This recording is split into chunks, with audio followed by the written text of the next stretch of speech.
I'm a child of nature. I'm happy and healthy and free.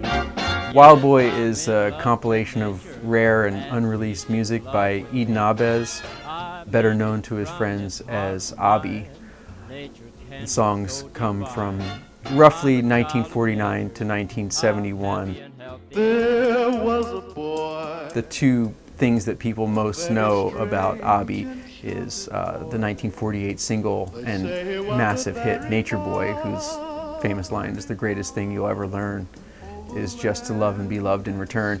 And then the more cult project, Eden's Island, a full concept album from 1960 on Delphi Records. So what I really wanted to do was fill in the gaps of, what happened in between those two periods and what kind of impact did he make in music and culture in the era before psychedelic music and before the 60s.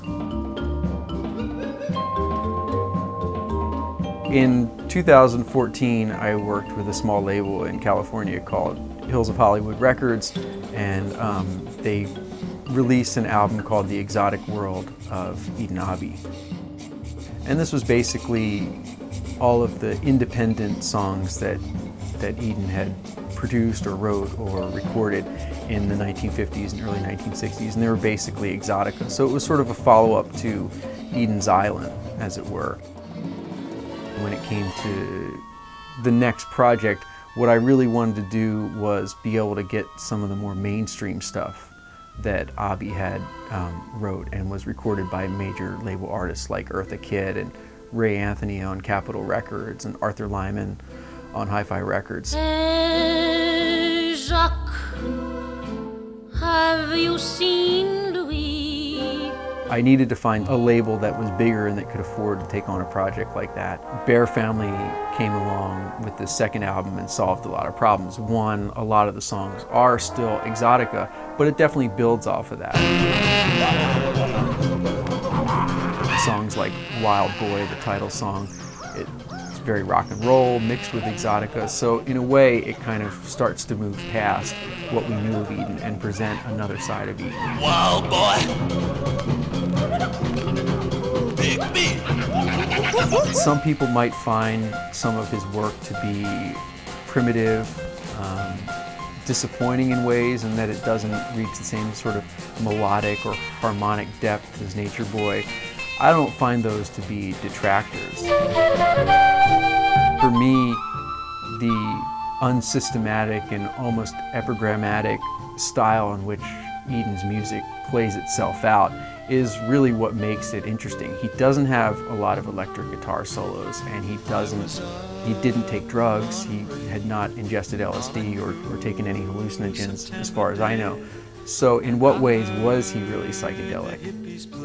Flutes seem to lend themselves readily to his music. And so in a way that becomes kind of the quintessential psychedelic trope there, but also just the fact that the lyrics are so much about peace and love and ecology.